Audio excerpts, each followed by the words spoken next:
Hello everyone, good morning, good afternoon, good evening, depending upon when you are watching this video lecture. In the earlier session, we discussed about the cost function, particularly the short run cost function and the cost theory related to the short run production, how the cost behavior will be in the short run when we compare the total cost, variable cost and fixed cost. Also, average total cost, average variable cost, average fixed cost and marginal cost. So these relationships are very important to be noted in the short run, because mostly the short run theory or the short run cost theory and the cost curves are going to be tested in the examination also in more number of questions than the long run. But still, the long run average cost curve or the long run average cost behavior also is equally important.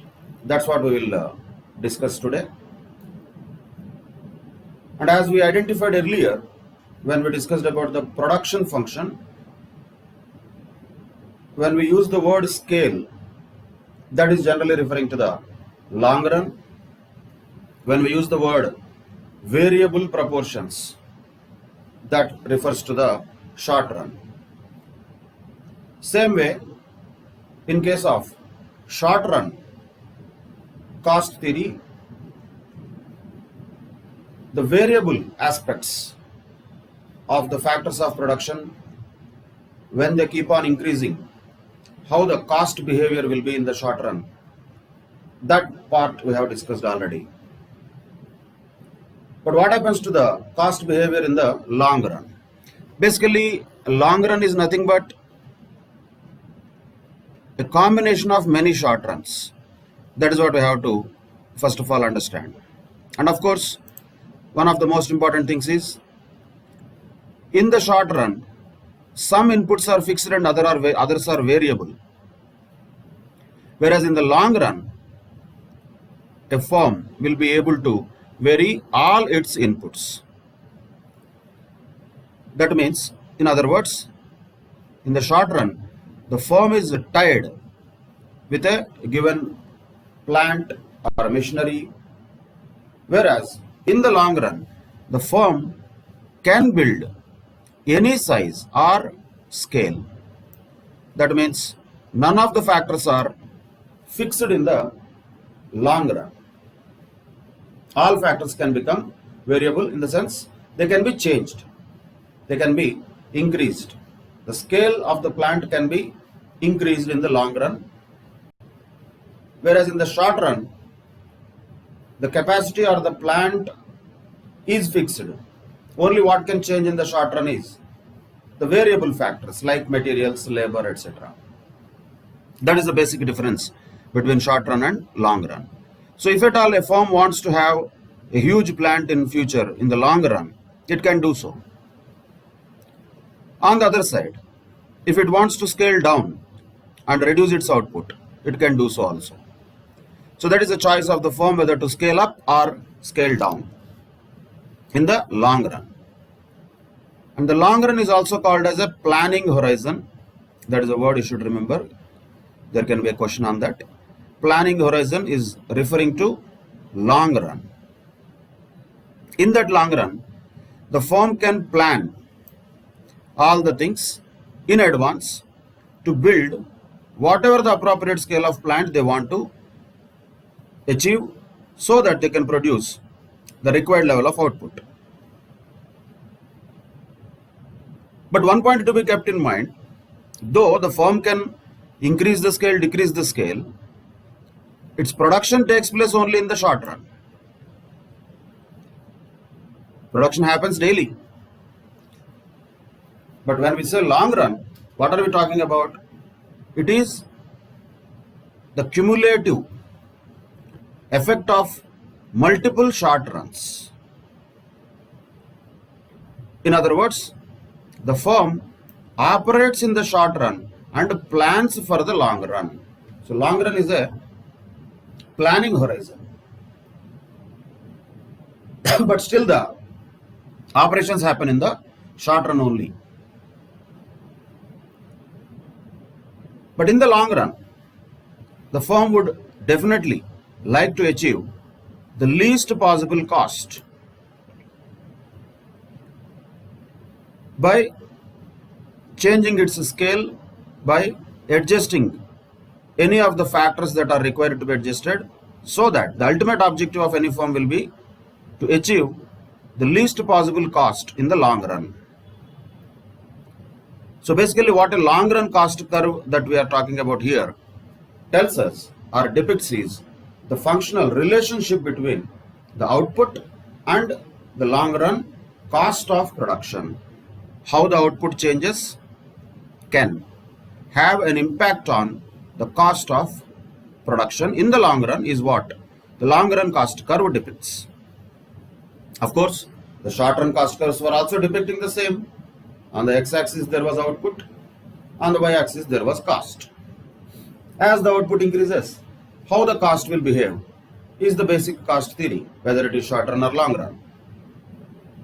But in the short run, we had to take different types of costs because certain costs are fixed, certain costs are variable in the short run. Whereas in the long run, all factors are variable, anything can be changed according to the plan of the organization. So once again, to understand the long run cost curve or the long run average cost curve in a simple way, it is nothing but the combination of short run average cost curves. So many short run average cost curves will result in the long run average cost curve. And these short run average cost curves are also called as plant curves. These names could be important in the bits. Long run is planning horizon. Short run average cost curves are called plant curves. They represent a particular scale of operation, but the scale of operation may not be the same. That might increase in the future. And as usual, we will only consider on the x-axis from left to right we are going means scale is increasing only. So for convenience purposes, always we take for examples, we are increasing the scale, we are increasing the total level of operations of the organization in the long run. So then how to see the decrease in the scale? Then look from right to left, that's it. When we look at the same graph in a reverse way, that is decrease in the scale, as simple as that. But in general, to observe clearly the behavior of the cost in long run or short run for that matter, we better go from left to right, that is our general convenience. So here, over a period of time in the long run, there will be many short run average cost curves that will be emerging, which are also called plant curves. At any short run average cost curve, the size of the plant is fixed, because in the short run the plant size cannot be changed. Of course, once the size of the plant changes to the next level, then another short run average cost curve will emerge. Let us just take an example that there are 3 plants which are technically possible, just for example.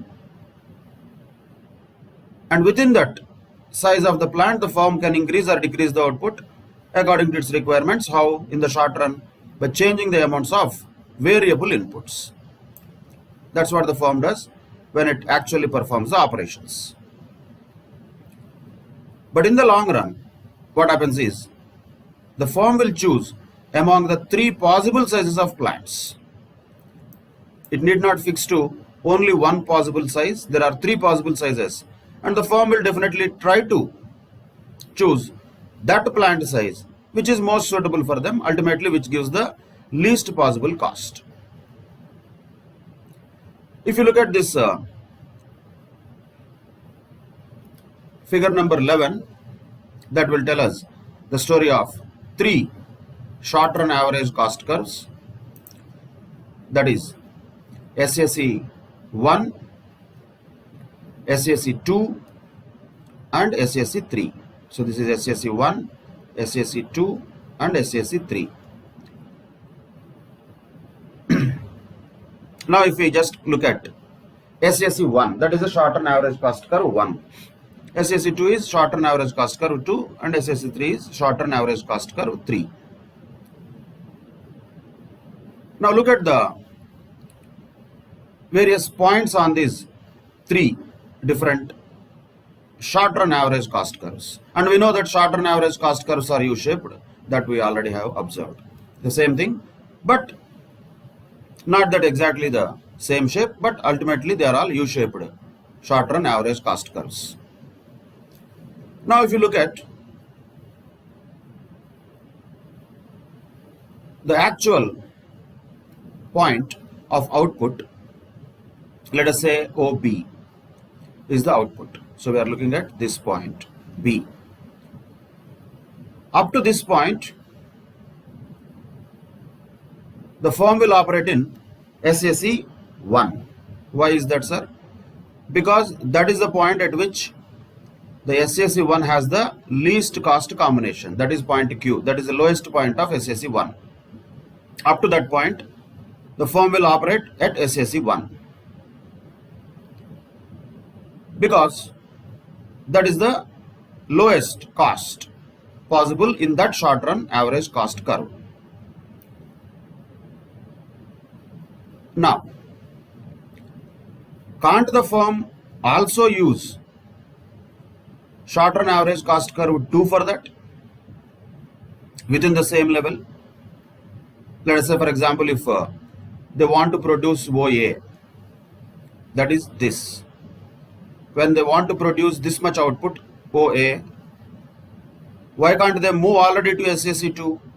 Why? Because SAC 2 was already costing higher than SAC 1. Means they would not like to go to SAC 2 before they move to point B, which is the lowest of SAC 1. Till that time, SAC 1 is better than SAC 2.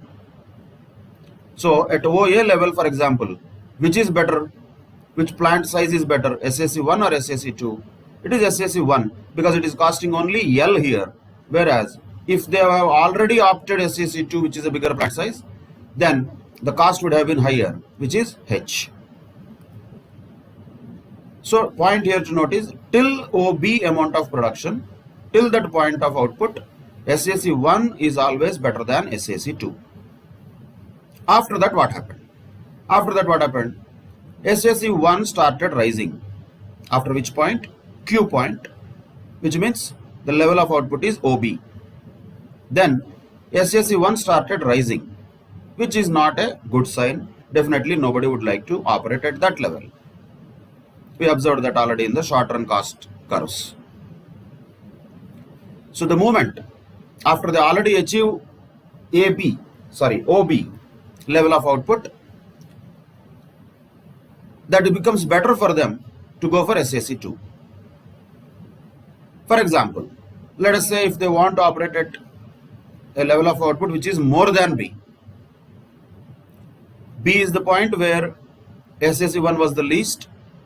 Till that point, SAC 1 was the best possible option. A was an example which was below B. There also it was very clear. SAC 2 was costing more than SAC 1. H was higher than L. So, till the firm reaches the output of OB, SAC 1 is the best possible level they can operate. But after OB, something more than OB they want to produce. More demand is there, more customers are asking, whatever it is, they can increase the scale. So now they want to produce more than B. Let us take it as C. For example, if you take OC is their desired level of output, then check this. Is SAC 2 better or SAC 1 better? If at all they continued to go with the same plant size as in the SAC 1 and they want to produce OC, that would have costed them J, which is higher. So what would have been better for them? They would have shifted to SAC 2 already, where the cost is K, which is lower than J.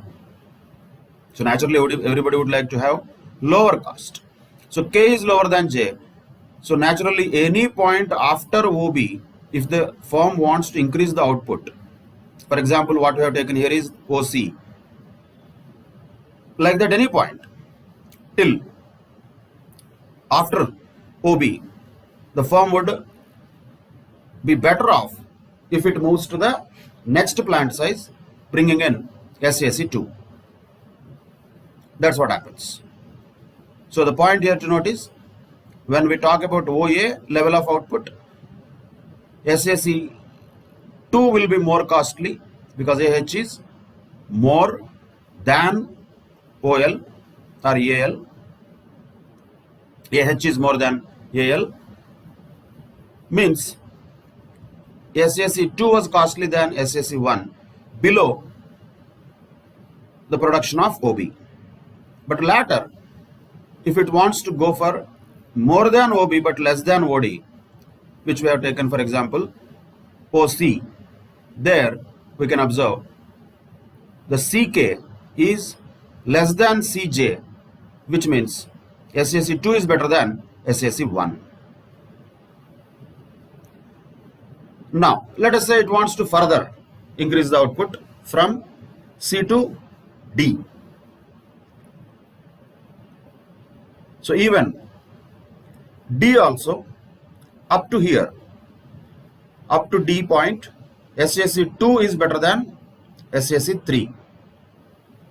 How can we prove it? You can take another point here, let us say whatever it is, P or X or whatever, which is between C and D.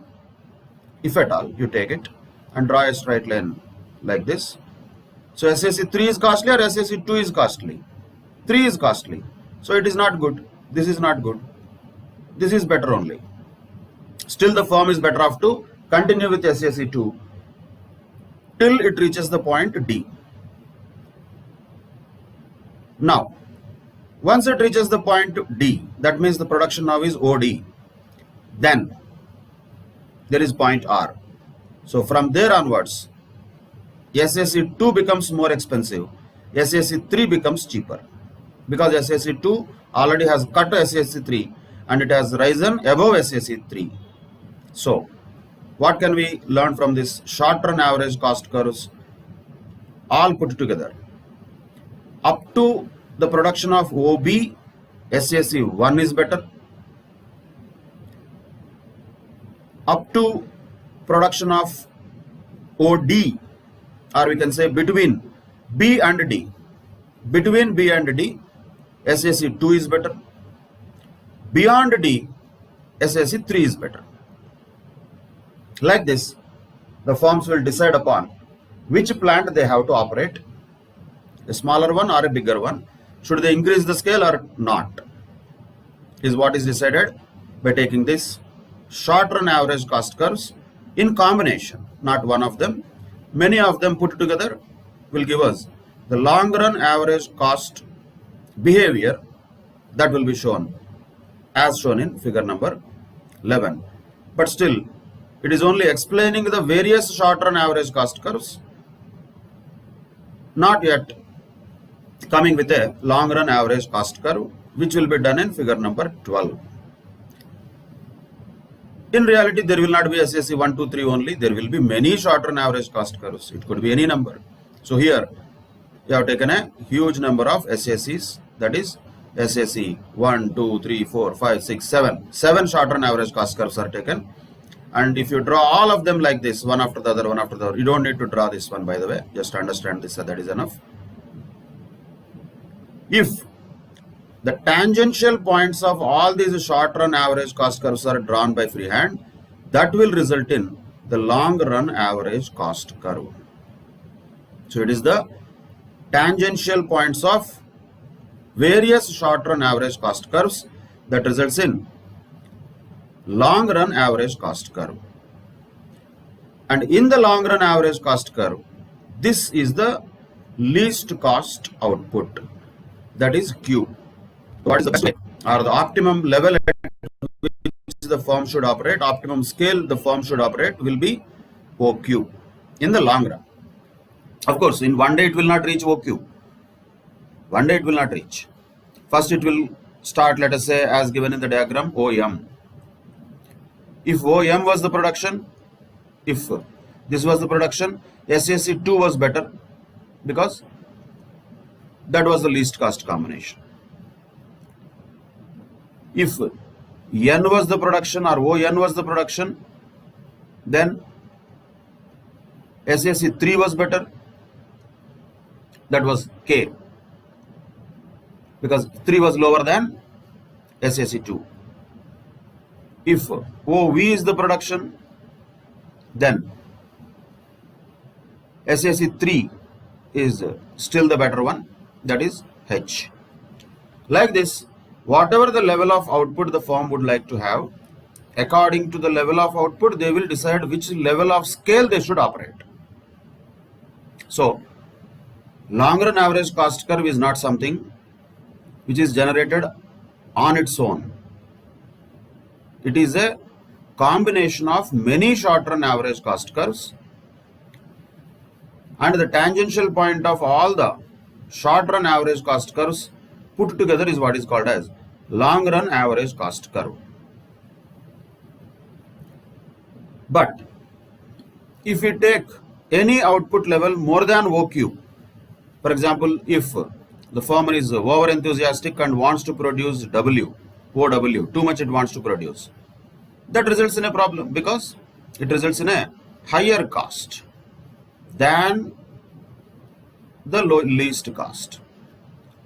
And by the way, when we are talking about cost here, average cost means cost per unit, not the total cost. So, why would you produce a higher product or too much of output where the average cost is higher? So that doesn't make sense. In other words, it is better off for the firm to stop its scale increase till it reaches OQ. The moment it reaches OQ level, better to stop scaling up. But a lot of firms don't know. Practically speaking, how do they know they have achieved this optimum level? They will not understand. So usually what happens in reality, they will further increase the scale from OQ also, they will further increase. But over a period of time, they will realize. They might reach OW also. But still they realize. Then they say, no, we did a mistake. We unnecessarily scaled up too much. Now the average cost is more than earlier. Doesn't make sense. No, let us scale down from W to Q. That's what they will do in reality. But as far as theory is concerned, any particular level of output is decided on the basis of whether that is resulting in the least cost or not. So what scale of operations somebody should carry on will depend upon whether that scale of operations is resulting in the least cost for that particular short run average cost or not. That is short run decision making. But in the long run, over a period of time, definitely the long run average cost will reduce. It will reduce. But only up to point P. After that it starts increasing, which is not a good sign for the firms, and they should ideally stop their output levels at OQ, which is the least cost, long run average optimum production, we can say. Right? So that's what is the long run average cost curve, representing many number of short run average cost curves. Okay.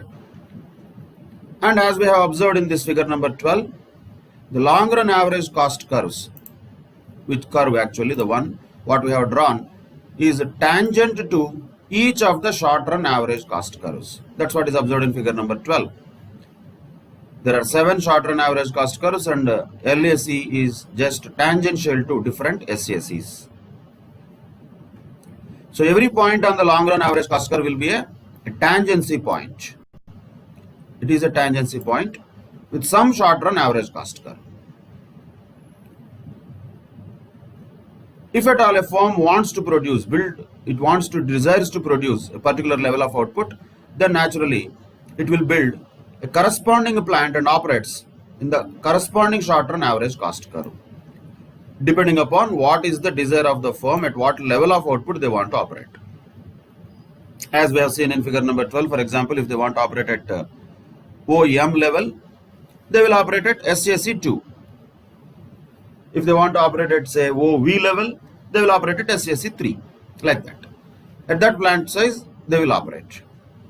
So, according to the level of output they desire, the plant size will be also correspondingly decided. And we have observed all this already. For example, OM, if we take, the corresponding point on the long run average cost curve is G, and that is the short run average cost curve of SAC2. So, for manufacturing OEM, what is the best plant size? SAC2 is the best one. That's what they will do. So, they will construct a plant which will match SAC2. Like that, anything on the long run average cost curve, if you observe, according to the relevant level of output and scale, which is the matching short run average cost curve, that level of plant the company or the firm will build. That's what is long run average cost. Okay, that is about LAC or long run average cost curve analysis. And the same things what we have observed are given in the description here. You can generally go through them. And as we already discussed, the long run average cost curve also is called as planning curve. Why? Because it is a long run period planning horizon. Because it is going to plan the output in the long run by choosing such a plant which corresponds to a given level of output. So what is the use of this long run average cost curve? That helps the firms in choice of the size of the plant. That's what is the use of long run average cost curve. Again, they have to operate at SAC only. LAC is not an operational thing, it is a planning thing. Operation happens at SAC only. But which SAC? 1, 2, 3, 4, 5, 6, 7, these many options we have. But which one we have to operate at? Which size is better? That will be decided according to the level of output they desire to achieve. And that will corresponding to that level of output, whatever is the SAC which is tangential to the LAC, that becomes the best possible level of output in the short run. Like this, over a period of time, the firm will increase its scale when the existing LAC is not anymore feasible or good. Then it will go to the next SAC. Then it will go to next SAC. Like that it will go. But will it go forever? No, sir. It will stop at SAC 4. Ideally, yes. They should stop at SAC 4. SAC 1 was always very expensive at a particular level. But that is required, because if that is the only possibility they have to operate at SAC 1 in the beginning. Then they move to SAC 2, then to 3, then to 4. And ideally they should stop there. If they go to SAC 5, 6 and 7, that will result in more cost per unit, which is not what is desired by the organizations. That is long run average cost curve. And as you can observe, once again, long run average cost curve also is U-shaped curve. It is U-shaped. But this U-shape is different from the short run average cost curve U-shape. SAC U-shape was because of what? That was because of changes in the variable factors. Because of, similarly, if we just relate it to the production theories, SAC U-shape was because of increasing returns, diminishing returns and negative returns. But returns of what? Returns to variable proportions. So when variable factors are inputted more and more, initially the short run average cost curve will come down due to increasing returns. Later it will start to rise due to diminishing returns, and then it will be much more later that will be due to negative returns. So that is due to the changes in variable factors, that is short run. But in the long run we cannot say the same, because all factors are variable in the long run. Then why the long run average cost curve is also U-shaped? Exactly, you can relate to the long run theories of production, which we know already. That is due to returns to scale. This also is U-shaped, but reason is just different. It is not due to variable proportions, it is due to returns to scale. And as we discussed already in the theory of production, returns to scale increase when a firm expands, yes, but after a range of constant returns, then they finally decrease also. So there were three phases of returns to scale which we observed earlier in the theory of production also. That was increasing returns to scale, constant returns to scale, and then diminishing returns to scale or decreasing returns to scale. When returns are increasing, average cost will decrease. That is why the long run average cost curve first declines. Constant returns to scale, it will stay for some time there, and then finally after some time it will increase the long run average cost because of decreasing returns to scale. So the increasing returns to scale, constant returns to scale, and decreasing returns to scale are exactly creating opposite impact. Decreasing cost, stabilization at one point, and then increasing cost. That's what happens in the long run. And there is a definite corresponding link between the theory of cost and theory of production that we have to very clearly understand. Okay. The same thing is mentioned here also. When we say increasing returns to scale, there will be a fall in the long run average cost, naturally. And when there is a decreasing returns to scale, that will create a rise in the long run average cost. So fall in the long run average cost curve means that is called economies of scale. That is increasing economies of scale. Economies is a good word. Economies of scale means the cost getting reduced. The cost per unit becoming lower and lower. That is economies of scale. There could be internal and external economies. We'll discuss that what could be those. But other side, when there is a rising long run average cost, which means diminishing returns to scale, that result from internal and external diseconomies of scale. So economies of scale happen when there is increasing returns to scale or decrease in long run average cost. Other side, diminishing returns to scale or increasing long run average cost represent diseconomies of scale. And economies and diseconomies can be both internal also, external also. That we'll discuss later in the same section, in the same unit. That's it. This is long run average cost curve. It is called planning curve. It helps in choosing appropriate plant size. Same things are repeated once again. There is another word used, you can just remember that. It can be also called an envelope curve because it envelopes or supports multiple sets of short run average cost curves from the below, because it is tangential to all the SACs. This can be also called as an envelope curve. Envelope curve, planning curve, long run average cost curve, all of them are same. Different names, you need to remember these names. Now, this all long run average cost curve is on the basis of traditional economic analysis. Traditionally, theoretically, this is all definitely possible.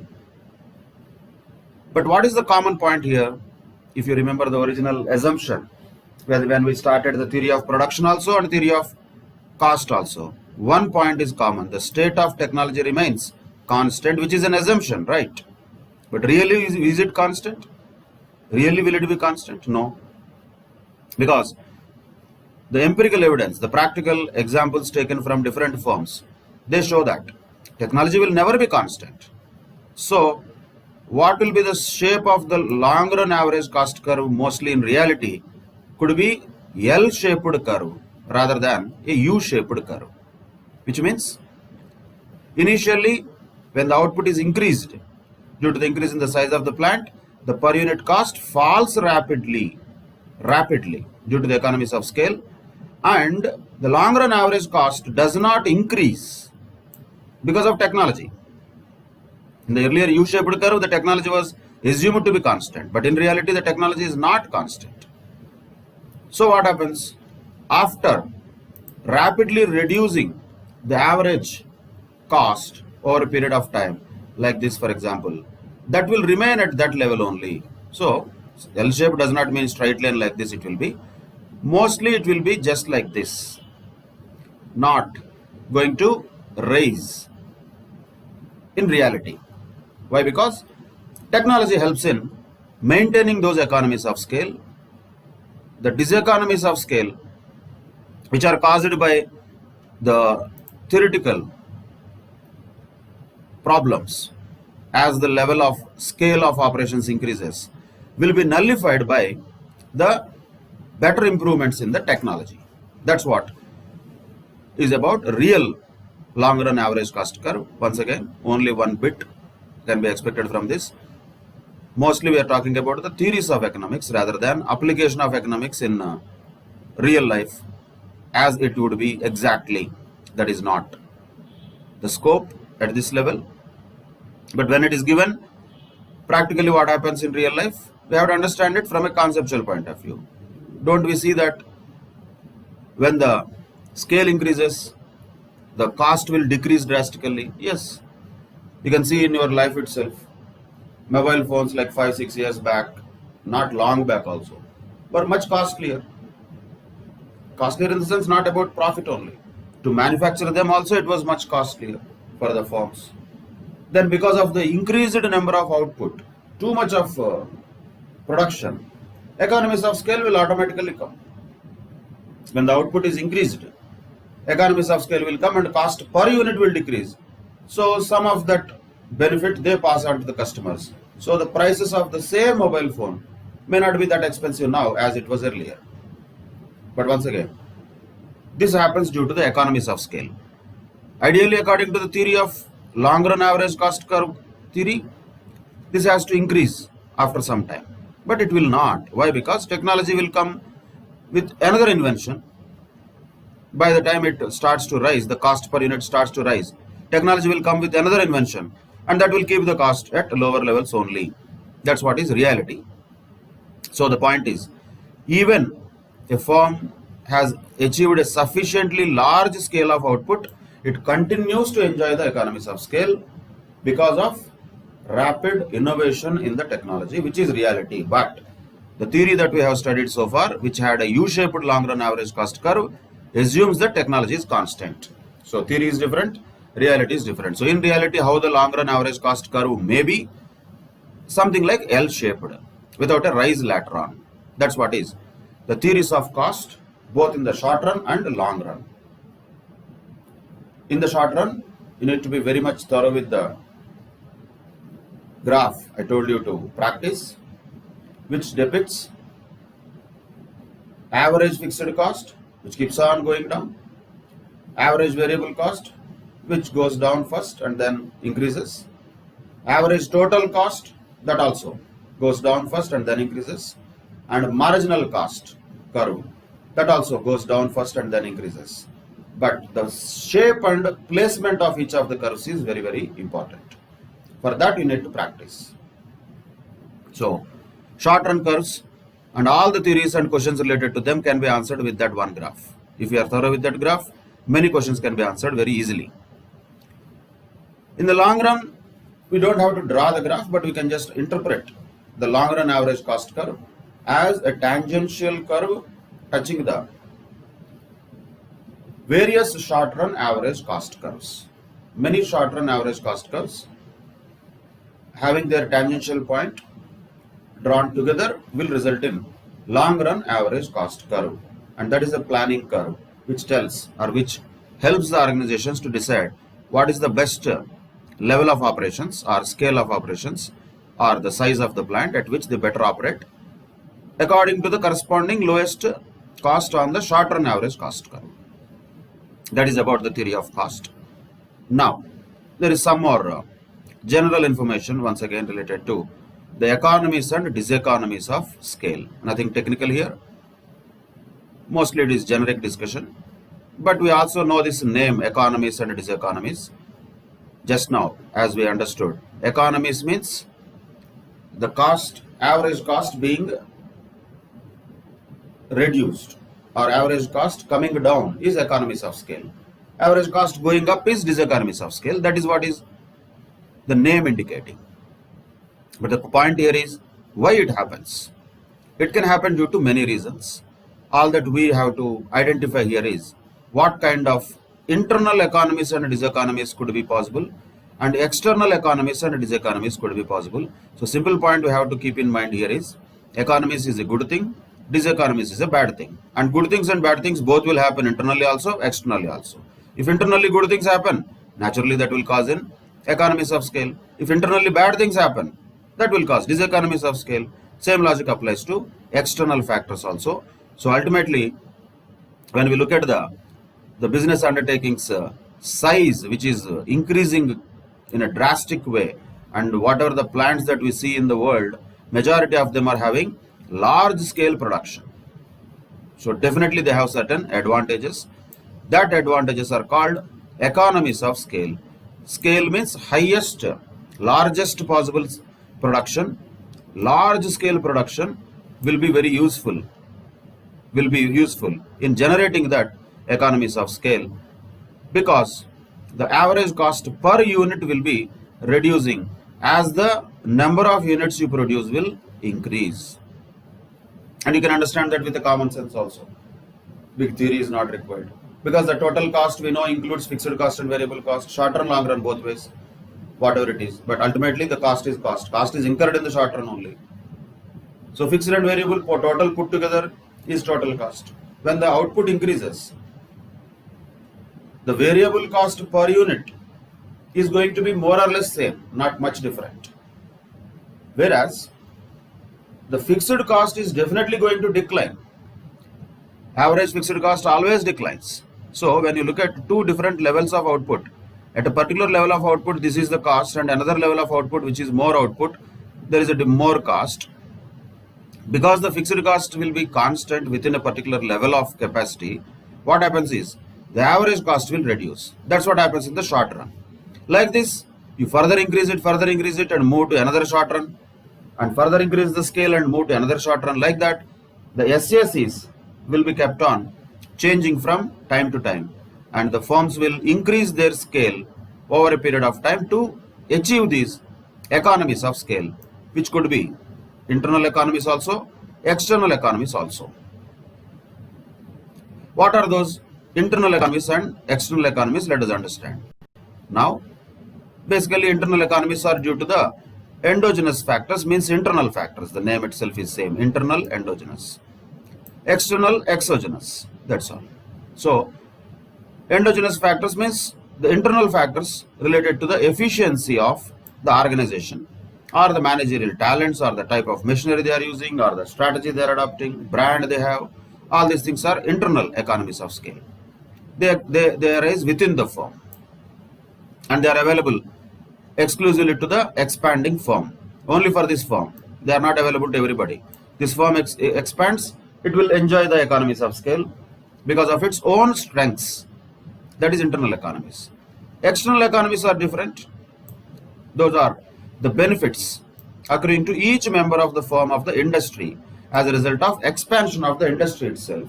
So all the firms within that industry might get the benefits of external economies of scale, which are not within the organization, which are related to the factors beyond the control and beyond the purview of organization. So that is internal and external economies also, and diseconomies also. So we don't have to again mull over too much on this. Why? Because if all the things we look at on one side positive, that is economies. If all the things are happening negative, that is diseconomies. So when we talk about economies, that automatically will create diseconomies also. What could happen internally for creating economies or diseconomies?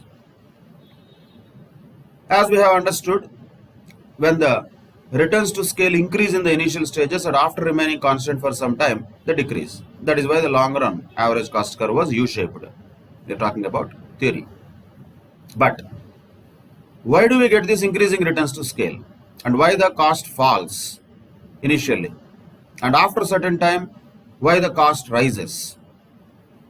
Is because initially the firms enjoy internal economies of scale, and beyond a certain limit they suffer from internal diseconomies of scale. Internally we are talking about. So when the long run average cost is going down or the total product is going up in the long run, the firm is enjoying internal economies of scale. That is what we can even call as increasing returns to scale. But beyond a certain level, as we know, there will be decreasing or diminishing returns to scale, which is nothing but a diseconomies of scale. What kind of economies and diseconomies the firms can face? There can be technical economies and diseconomies. There can be managerial economies and diseconomies, or there can be commercial economies and diseconomies, or even financial economies and diseconomies, and risk-bearing related economies and diseconomies. All are normal, generic things in nature. So what are those things which can cause each of these economies and diseconomies? Let us just take a quick look about these types of economies and diseconomies. So simply when a firm increases its scale of operations initially, it will be able to use specialized and efficient form of all the factors, particularly the capital equipment, new equipment, fresh equipment, efficient machinery, latest equipment it can use, because of which that will result in a lower cost of per unit of output. That means what? Simple. It is taking the advantage of the technology, whereby it is going to take benefit of the technology and make sure the cost per unit is reducing. And also, when the scale of operations increases initially, naturally the number of people required, staff required also will be more. And when there is more people, if there is a greater division of labor, means people are doing specialized jobs. So somebody is doing marketing, somebody is doing sales, somebody is doing production, somebody is doing accounting.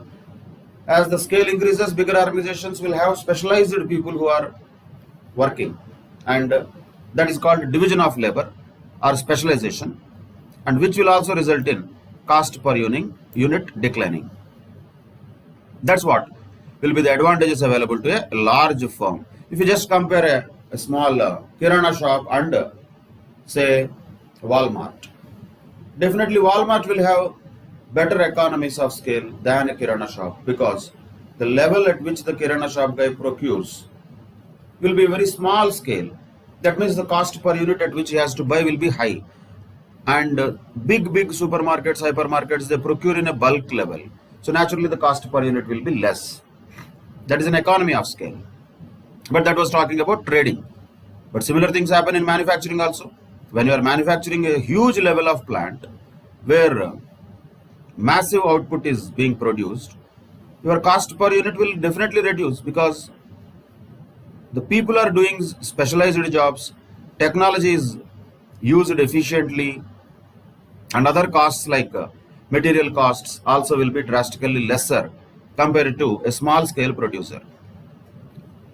For a simple comparison, if you consider some of the industries, particularly let us say small toys and battery cells, or small items like staplers, etc., you might have observed many of these things are not even manufactured in India. Mostly they are manufactured in China, or sometimes South Korea, or sometimes Thailand, or other countries like that. Why is that? Can't we even produce staplers? Can't we even produce small toys? We can easily produce, not a big deal. Technology wise, we are okay with that. But the point is, scale at which they operate is huge. Each plant, what they will have, is going to be manufacturing for the entire world. That much of manufacturing they will do at one shot. Massive scale of operation. So naturally what happens for them, the average cost will be lesser. So they will be able to sell at a lower price. Let us say some enthusiastic entrepreneur in India wants to start this business, started manufacturing, but he cannot compete with the international prices. Why? Because international prices charged by countries like China, Korea will be much lesser, because they achieved that economies of scale since they are manufacturing at a very gigantic levels of output.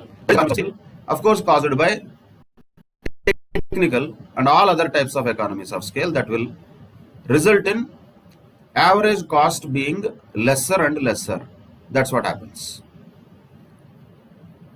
But of course, is it going to be there forever? No. After some time, firm will experience diseconomies of scale. See, this story is always common. When economies happen, we say, oh wow, fantastic, we'll clap. But is it going to last forever? No.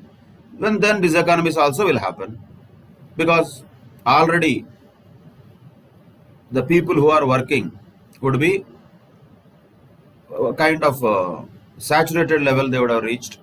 They might not be really efficient as earlier. Lot of factors can be there. For example, efficient usage of machinery earlier might happen, now there may not be efficient usage of machinery. And not only that, it will bring lot of difficulties of management because of the huge size of the plant. Size of the plant becomes higher and higher, scale becomes higher and higher. It becomes difficult for the management to exercise control. So there will be lack of proper coordination also possibly, that might result in diseconomies of scale. Once again, we are not talking about everything will happen exactly like this. Nobody in the world knows when economies will stop and diseconomies will start. If anybody knows, they will stop at that point only, no? That will not be known earlier, but it has to be understood that these economies also might be happening if the organization is not functioning properly. If it is functioning properly, economies will continue to exist. That is why there is a phase of constant returns to scale also we have to understand. Most of the big organizations would have already reached that constant returns to scale position. Economies of scale in the initial stages, let's say around 15-20 years period, Chinese and other South Korean type of companies have achieved all this period, yes, but already they would have reached a level where they are already having constant returns to scale. These economies, if they let it happen, they will happen. If they are smart enough not to let them happen, they will try to stop it. That is something which may or may not happen. That depends upon the management. Once again, how efficient the management is, how committed the workers are, all those factors will decide whether diseconomies will also start or not. Sometimes the technical diseconomies can be because of the outdated machinery. See, when the machinery was new 10 years back, that would have definitely performed much better. Now it is already an outdated old machinery. If you replace the machinery, it will increase the cost. If you don't replace the machinery, the old machinery will not be efficient. So over a period of time, naturally, the diseconomies will slowly pop in. That's how the technical economies and diseconomies might happen internal to the organization.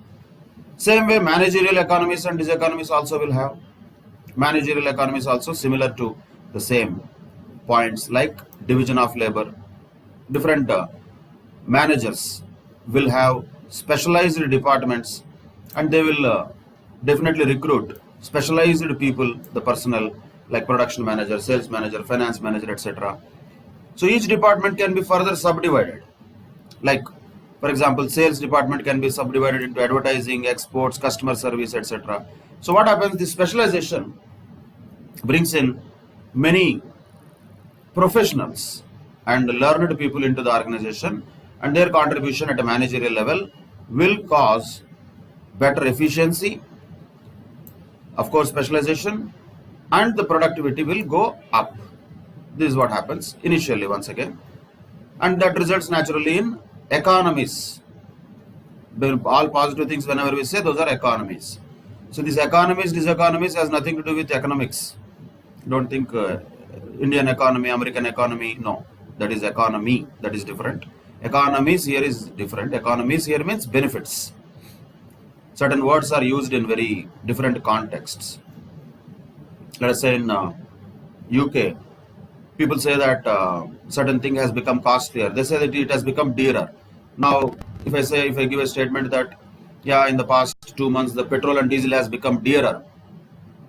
Dear means for us, dear comrade, dear friend, dear sir, that dear we think. No, dear in that sense is costly. So, word is same, but the context in which used could be completely different. So, economies, diseconomies here, you just have to simply understand good things, bad things. That is enough. Economies are good things, diseconomies are bad things. Economies will create lower cost, Diseconomies will create higher cost. That's all. But why economies are created? Because of all these reasons. Technical economies, managerial economies also will there. So whenever we use economies, we use all these good words: efficiency, productivity, specialization, division of labor, blah blah blah. All of them are same. Ultimately, specialization, these words, all these things will ultimately result of reduced costs, because the large firms can achieve that. Again, because we are talking positive things. Okay, after some time what happens? Once again same, diseconomies will start. The people who are already there in the organization, they will not have proper coordination. There will be delays in the decision making process. There might be delay in the implementation of the decisions also. People may not have proper communication. They might have egos. That is more practical problem actually. And the management finds it tough to exercise control.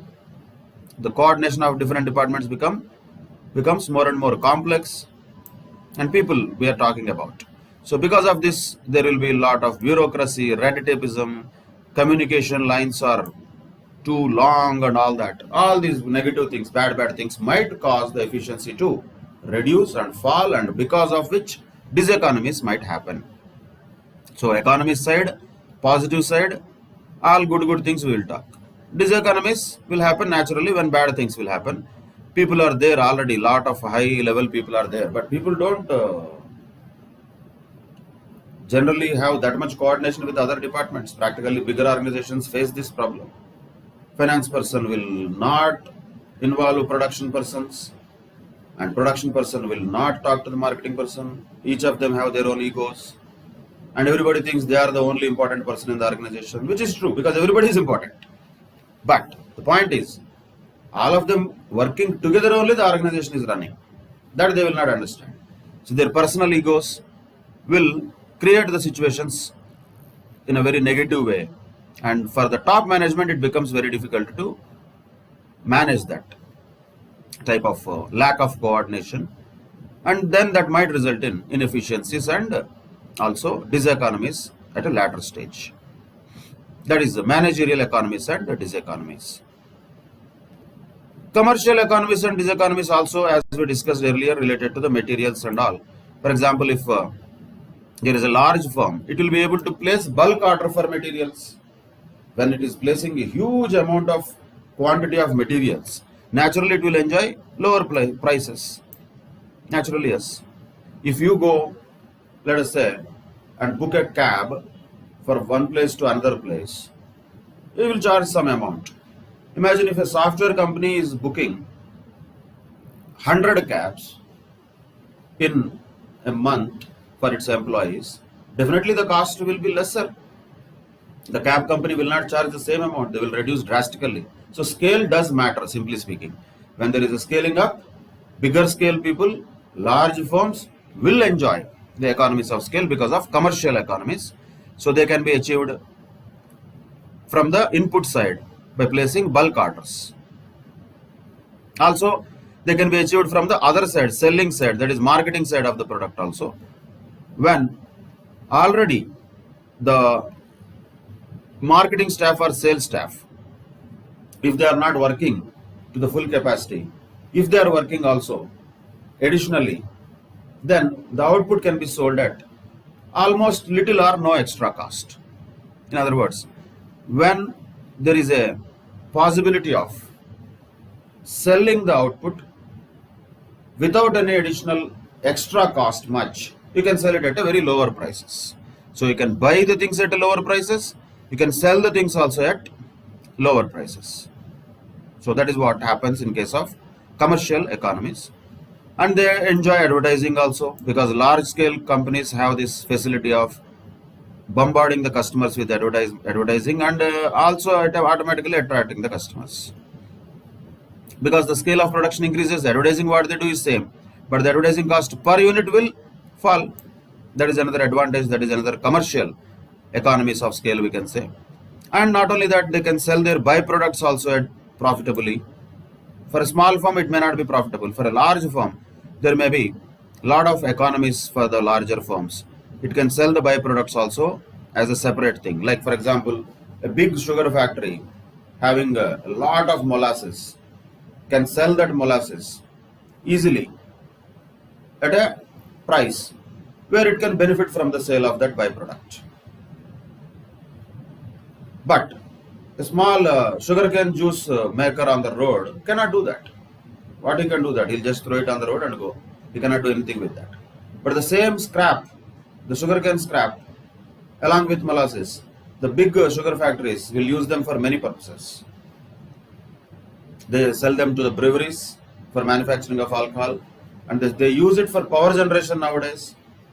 And there's a lot of big sugar factories have their own internal captive plants also using that scrap, and they are making electricity out of that scrap. This facility is there for them because they have that scale. They are big people, big plants they have. So that is commercial economies of scale. Same way they will have economies of transport, storage, etc. Definitely. Amazon would like to have a godown or a warehouse. We would have observed the governments themselves will come and meet the Amazon's chief and say that, okay, we'll give you these many acres of land, you build a big godown here and all.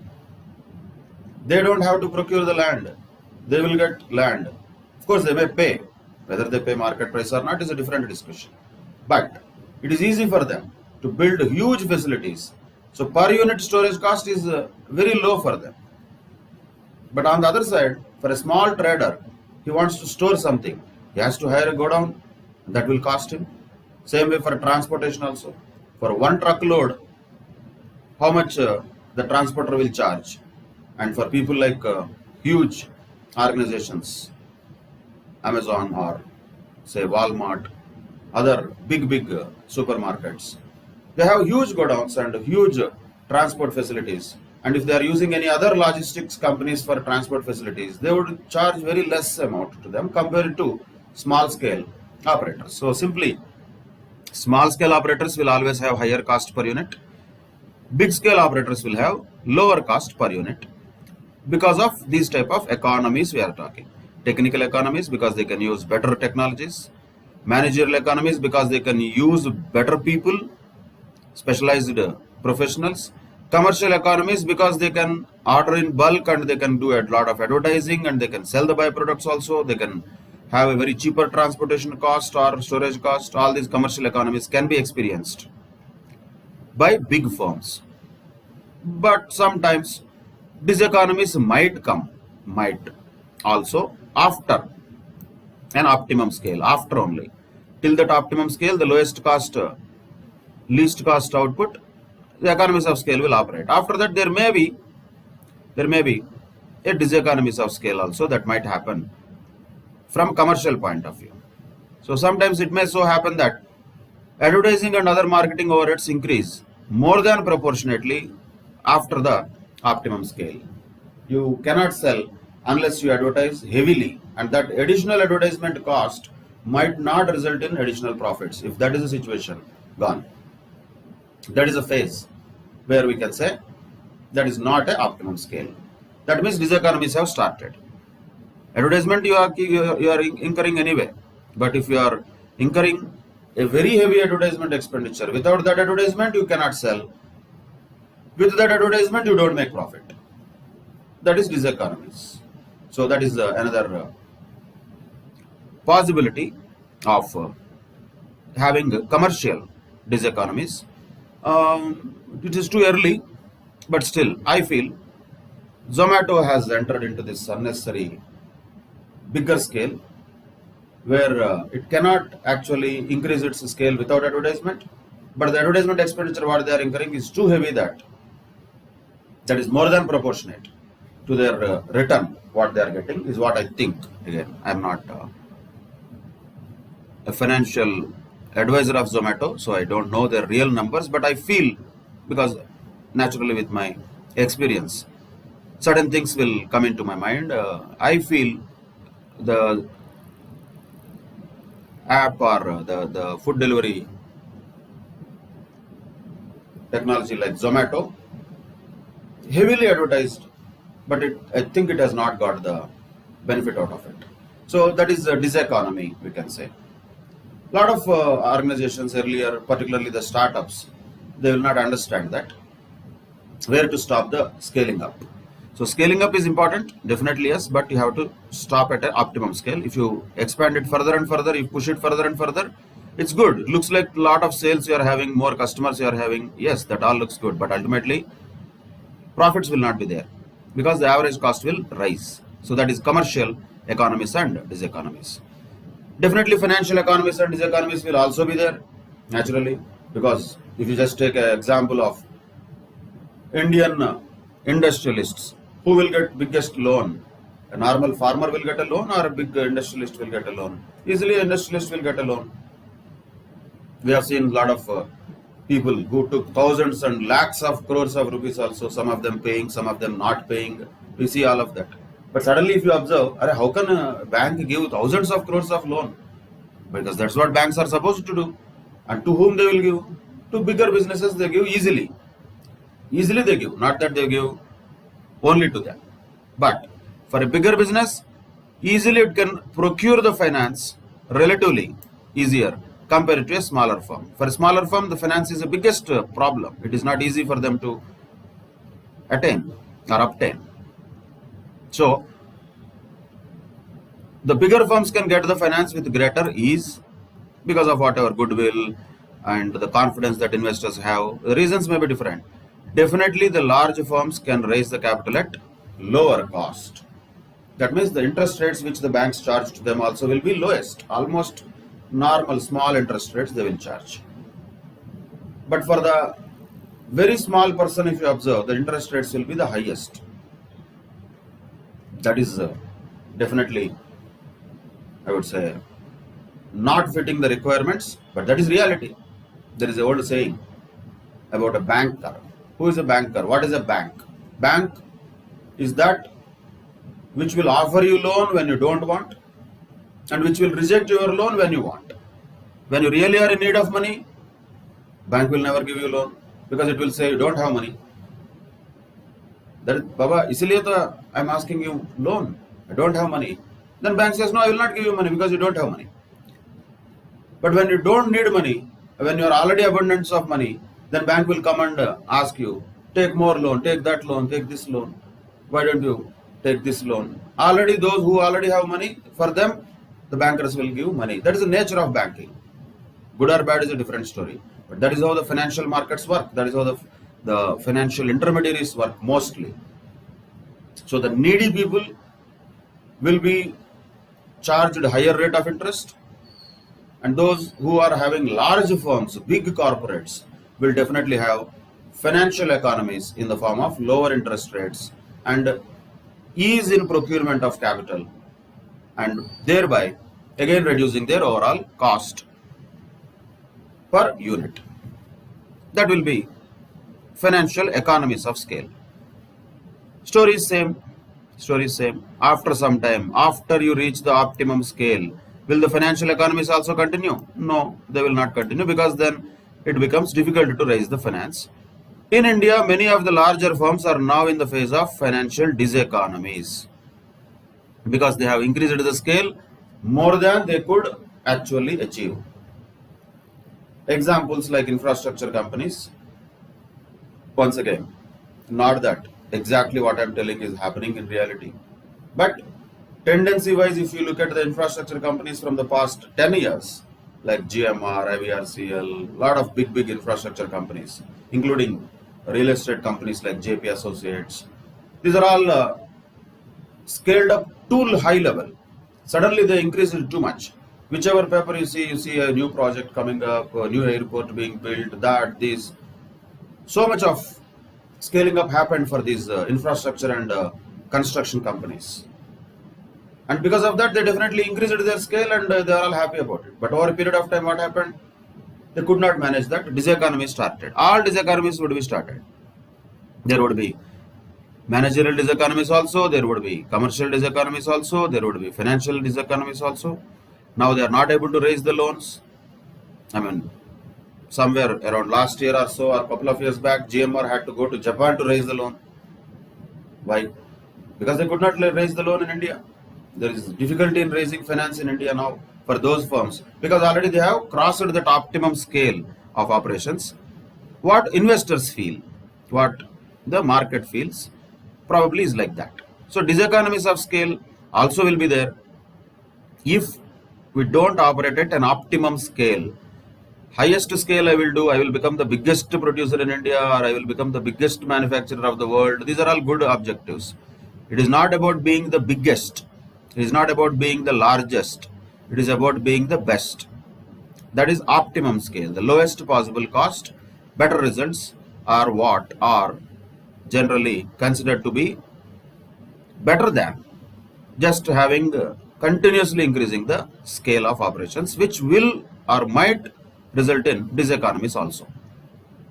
That will be also observed in reality, that is financial diseconomies, because over a period of time there will be greater dependence on external finances, and we see this in many cases.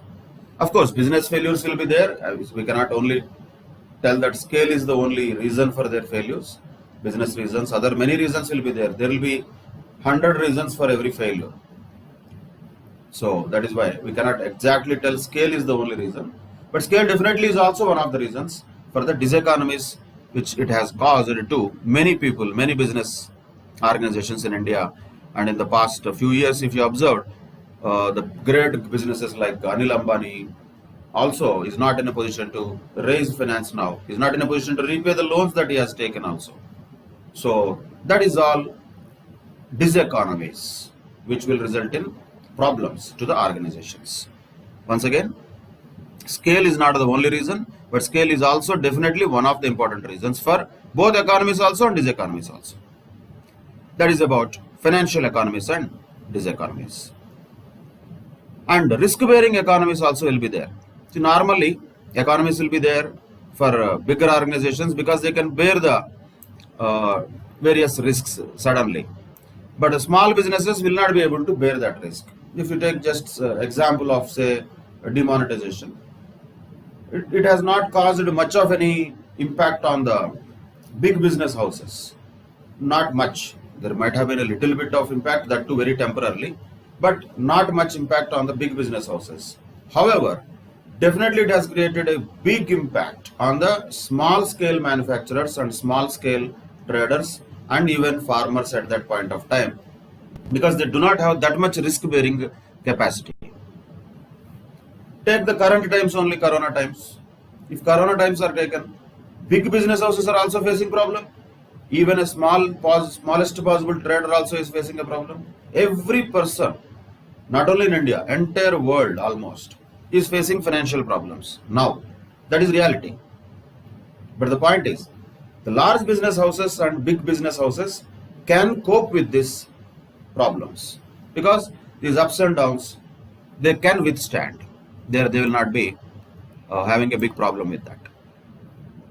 A simple example, imagine a big tree and there is a huge wind that is coming. The tree will not have any problem. But if there is a small plant, huge wind comes, this plant can be uprooted completely, easily. So that's the difference between big scale and small scale. Big scale always has that risk bearing economies compared to the small scale operators. That will be there. That is economies of risk bearing, we can say. Diseconomies we cannot say about risk bearing capacity, but I would say risk bearing diseconomy for bigger organizations is that they are too big to fail.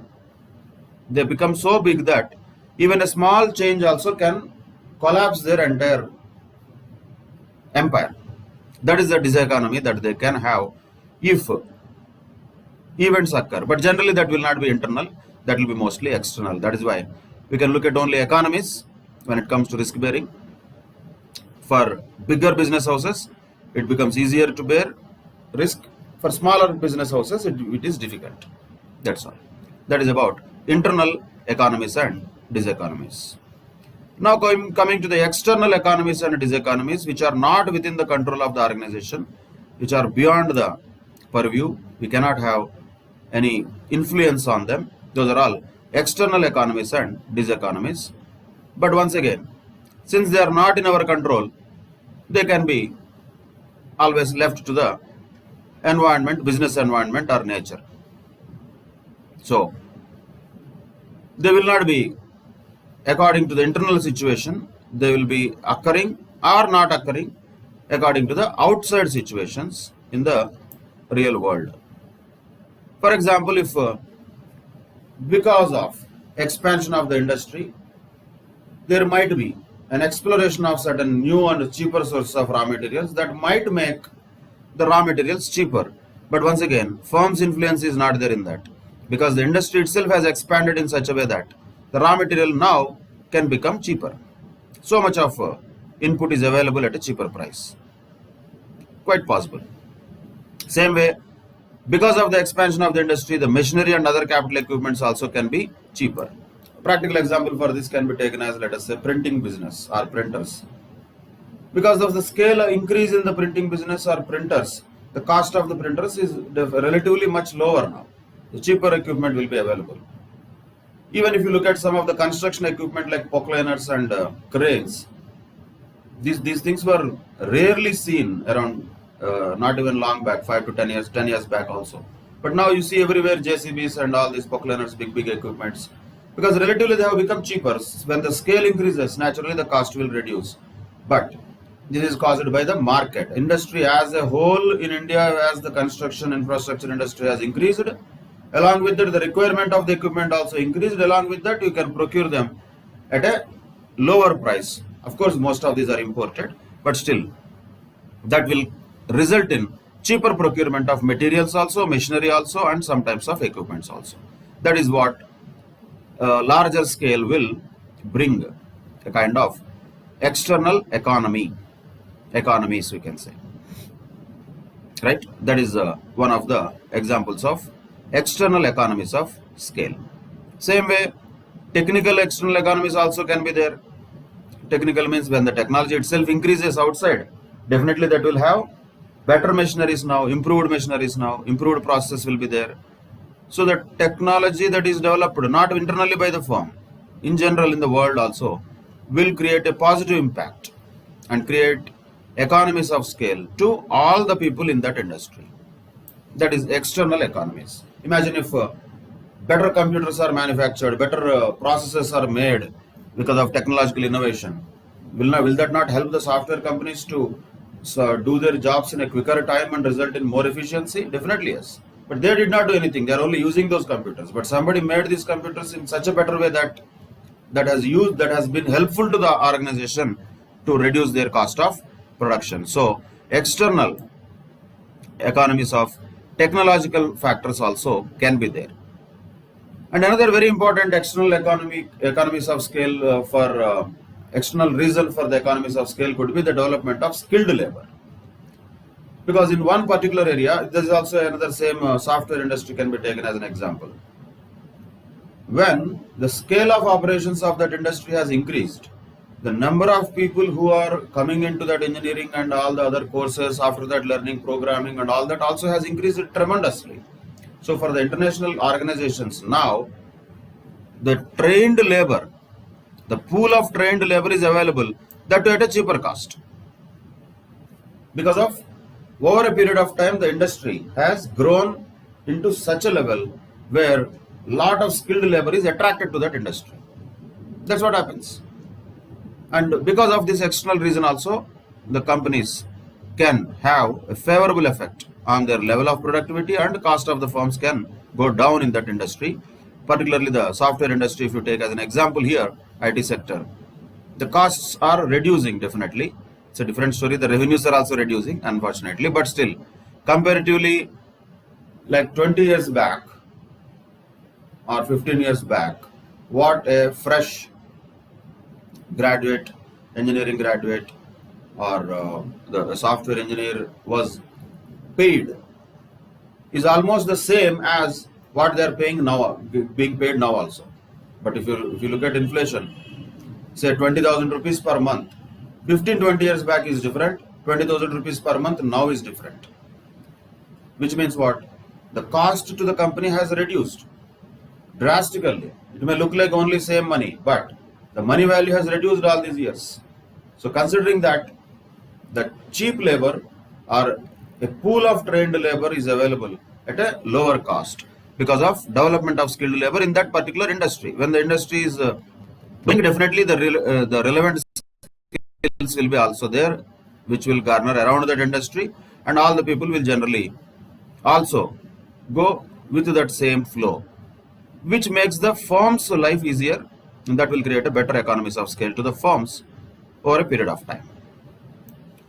Then, because of expansion of industries, when we use this word external economies, we are talking about not a firm.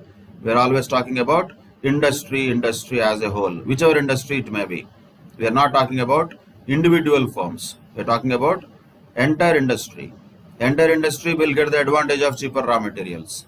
Entire industry might get the technological external economies because of new innovations. Entire industry will get advantage because of availability of skilled labor at a lower cost. Same way, the industry will have advantage of growth in ancillary industries. There will be a number of ancillary industries which will specialize in the production and supply of raw materials, tools, machinery, components, etc., or repair services, maintenance. These things will be more. If you look at particularly the automobile industry, one automobile company like Maruti Suzuki will have hundreds of suppliers. All of them are manufactured. The components which are used in the car are not manufactured by the Maruti Suzuki. All of them, no. All of them are manufactured by many ancillary industries, and Maruti Suzuki procures from them at a very lower cost, uses them in the manufacturing of the cars, and then sells the cars. Which means what? The ancillary industries have also helped the industry to have a lesser cost, so that the input prices will go down. Since there will be a lot of ancillary industries, they will be competitive among themselves and they will reduce their prices. That will be reducing the cost of production of the big firms, and the industry itself will get benefit from the reduced cost of production. That is what also another advantage of increasing the scale of production in any particular industry. Same way, when the industry improves, better transportation will be there, better marketing facilities will be there, naturally, better infrastructure will be there. All of them will increase along with that. Once again, you can take software industry, because that is the one which has scaled up in our eye, in the front of our eyes in the past, say, 15-20 years, let us say. Others are already there, most of them. Actually, we are in a negative growth when it comes to manufacturing sector. So, service sector is what we are doing well, where software sector definitely is the green point, green zone, we can say. So, because of the development of the software industry in India, particularly, you can observe so many positive things have happened to the entire infrastructural facilities, the roads which are there around the software companies, the transportation facilities which are there for people, and not only that, even for marketing networks also have improved. So, bigger companies, let us say now we have Amazon or Flipkart type of organizations which are dealing with the customers directly and delivering to them. So huge transportation network is required for them, huge marketing network is required for them. So as the industry increases its scale, automatically the transportation facilities also will increase, and infrastructure facilities around them also will automatically increase. Communication systems get modernized. All these better things will happen when the industry is increasing, when the industry is expanding. In that phase, fantastic economies of scale will be available for everybody within that industry. And of course, there will be economies of information. Necessary information is available regarding technology, labor, prices and products, etc. When there is a big industry, a lot of publications will happen. Actually, in India, you can have publication of each industry. A lot of industry associations are there. Of course, we don't need to definitely go and buy them. If at all there is a chance, if you can see any of these publications, extensive information is available in that. So there are magazines related to hotel industry, there are magazines related to construction sector, like that education, like that health sector. Every sector has its own association or industry associations, and they will keep on publishing certain magazines and information booklets, which will give tremendous input about various aspects, like what are the latest technologies, what is the general tendency in the prices, what is happening to the industry, all these things will be available as information. And this thing can be done by the governments also sometimes, or even some industry associations also can do by publishing some booklets or bulletins. This is economies of information. Where the industry has grown and matured, there you find this better information. Where the industry is not yet grown to that level, information will not be that much freely available. So when the size of the industry grows, scale of the industry, overall industry expands, then these type of economies will appear. These are called external economies. So what about diseconomies? If opposite of this is there, that is diseconomies, nothing else separately. So cheaper raw materials, if they are available, it is economies. If raw materials are becoming expensive, that is diseconomies. Technology is improving, economies. Technology is stagnant, it is economies, like that. Skilled labor available at a cheaper cost, economies. Not available, diseconomies. So everything, economies, diseconomies are just opposite. But don't look at the diseconomies part much. As far as external things are concerned, definitely when the industry expands, a lot of positive things will happen to that industry, whether they are related to the availability of raw materials at a cheaper cost, or technology or labor at a cheaper cost and better technologies, ancillary industries growing and making the inputs available at a lower, cheaper cost, better transportation facilities being available, and information also is being available at a much frequent manner and easy manner than small industries. So that is about internal and external economies. Of course, external economies may cause some disadvantages also. There can be a lot of diseconomies arising from external factors. You can just generally go through them. There can be many diseconomies which we cannot predict. There can be a lot of changes in the government policies. There can be possibility of increase in the transport cost. So you take everything and say that opposite of it, that becomes diseconomy. That is about internal and external economies and diseconomies of scale. That's it.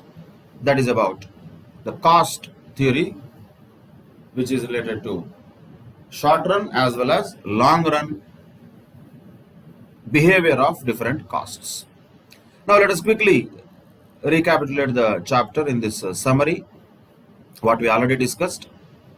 As a quick revision, let us go through this. What is cost analysis? Definitely the study of behavior of costs in relation to one or more production criteria. And basically it is concerned with the financial aspects of production, not the quantitative aspects, as it was the case in case of production theories or theory of production. But cost theories are related to the monetary aspects, we can call it, of production. That is cost analysis. Accounting costs are explicit costs, which include all the payments and charges really made by the entrepreneur to the suppliers of various factors of production. Economic costs are not just explicit costs. They will have explicit as well as implicit costs also. And if a firm is able to cover its economic cost, that is what is called as normal profits. Outlay cost means what? They involve some actual expenditure of funds. Opportunity cost means what? That is the cost of the next best alternative or opportunity which was foregone. It is not a cost actually, it is a benefit foregone by not choosing the next best available alternative. That's what is opportunity cost. Direct costs, indirect costs, you can classify according to whether they are possible to be identified, traceable with a particular product or operation or plant. If they are identifiable, if they have a direct relationship, then those are direct costs. If they are not possible to be easily identifiable, then those are indirect costs. Indirect costs can also be called as overheads. Then incremental cost means what? What is the additional cost that is going to be incurred as a result of a business decision is called incremental cost, and those are relevant for decision making. Sunk costs are already incurred, already done and dusted, so they cannot be recovered and they are irrelevant for decision making. Historical cost is the cost which is related to the cost of acquisition of a particular asset which really was incurred. Historically means in the past. Replacement cost means what cost might have to be incurred if we want to replace a existing asset with a new asset. How much we should have been paying if we replace the existing asset, that is called replacement cost. Private costs are those which are incurred by the firms and individuals, whether explicit or implicit. Social costs are those which are incurred actually not in a financial form but in different forms by the society as a whole. But when we call about the social cost, it will be having private cost also plus external cost also. External costs could be in many forms, like in the form of pollution, in the form of bad health of the people. Many external costs the organizations might create, which they will not account for, but those will be also included while calculating social cost. So social cost is equal to private cost plus external costs. Then what is cost function? Naturally, that is a mathematical relationship between cost and various determinants of cost. Basically, simply speaking, all the other big things we don't need to understand. It is the relationship between the cost and output. As the output increases or decreases, how the cost will behave is explained by cost function. Of course, these are classified into two categories. One is short run cost function and the second one is long run cost function. What is short run cost function? Short run cost function will have, there will be fixed costs. In the case of short run, there will be fixed costs which are not a function of output, which means they are inescapable, uncontrollable, unavoidable. They have to be paid irrespective of whether there is production or not. Those are fixed costs. Variable costs are those which will be going in line with the production. As the production or output increases, accordingly the variable cost also keeps on increasing. It's a different story whether it increases proportionately or not, but definitely they are directly related to the output. When we can call a period as a short run, it is a period where the output can be increased or decreased by changing only the variable factors like labor or raw materials. Output can be increased or decreased by changing only variable factors. In the short run, the fixed factors cannot be changed. Long run is a period where the fixed factors can also be changed. In other words, all factors in the long run become variable because all factors can be varied. No problem in the long run. Then what is semi-variable cost? Which are neither perfectly variable nor absolutely fixed. Some of them may be having a fixed portion, and beyond that there may be a variable portion also involved in that. That is called semi-variable cost. Stair-step costs means what? They are fixed up to a certain range of output, and suddenly they will rise to or jump to a new level, and again they become fixed. Again they jump to a new level, again they become fixed, like that. These are called stair-step costs. Then, what is total cost? Name itself tells. That is the actual cost that is incurred for producing a given quantity of output. That is total cost. Then average fixed cost means what? Average fixed cost means total fixed cost divided by number of units of output produced or sold. So total fixed cost divided by Q is average fixed cost. Same way average variable cost also. Total of variable cost divided by the number of units of output. Average total cost means what? That is the sum of average fixed cost and average variable cost. Or even you can call it as total cost divided by number of units of output. But very important point is marginal cost. What is the cost? When we say marginal cost is the addition made to the total cost by producing one more additional unit. 1 plus, that is marginal cost.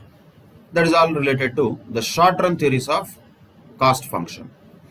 Then coming to the long run, this is what tells us the least possible cost of producing at any particular level of output when all the factors are variable. That is long run cost of production. When all the factors become variable, none of them is fixed. And as we have seen already, the long run cost curve depicts the functional relationship between output and the long run cost of production. And the long run average cost curve is also called as a planning curve. It is a tangent to each of the short run average cost curves. And point to be noted is LAC curve is not tangent to the minimum points of the short run average cost curves. This is also one more point to be noted in the graph.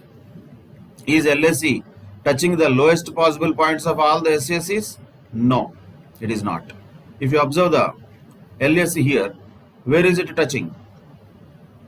when the falling part of LAC is there, which is the left hand side of PQ, it is touching the lower falling part of SACs. And if you look at right side of PQ, it is touching the upper side of SACs, not the lower side of SACs. Only at SAC 4, it has touched the lowest point of SAC. It has not touched the lowest point of SAC 1, 2, 3, 5, 6, 7. No. It has touched the lowest point of only SAC 4. That is figure number 12. So PQ, that is P is the point where the LAC has touched the lowest point of one SAC only, that is SAC 4. But all the other SACs, SAC 1, 2, 3, the LAC is touching in the falling portion of them. And SAC 5, 6, 7, the LAC is touching them in the rising portion of them. It is not touching the minimum point, or it is not touching the lowest point of SACs of all SACs. Only one SAC it will touch the minimum point. That is naturally the optimum production we are talking about in the long run. So the point to be noted is very important aspect. Questions will be there on this. LAC curve is tangential, of course, to all the SACs, but not to the minimum points of SAC curves. No. It is not tangent to the minimum points. It is tangential to the downward side of SACs till it reaches optimum output. Later, it will touch the upward side of SACs after the optimum output is also further increased in scale. That is LAC curve behavior. Then, practically, because of the state of technology really changing, in the long run, the firms normally face nowadays L-shaped cost curve rather than U-shaped long-run cost curve. That is about long-run cost theories. And economies of scale, as we discussed just now, can be classified into external economies and internal economies also. External economies are those which are due to the factors which are external to the firm.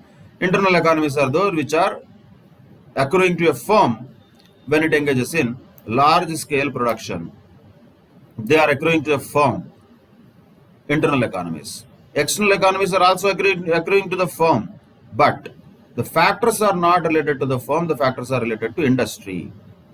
And of course, increase in scale beyond the optimum level might result in diseconomies also. When there are economies up to certain level, beyond that optimum level, there might be diseconomies also. That is the theory of cost, we can say, concluded as in chapter 3, unit 2. Read the chapter and draw the short run average cost curves carefully and practice them well. That will be useful in solving many questions.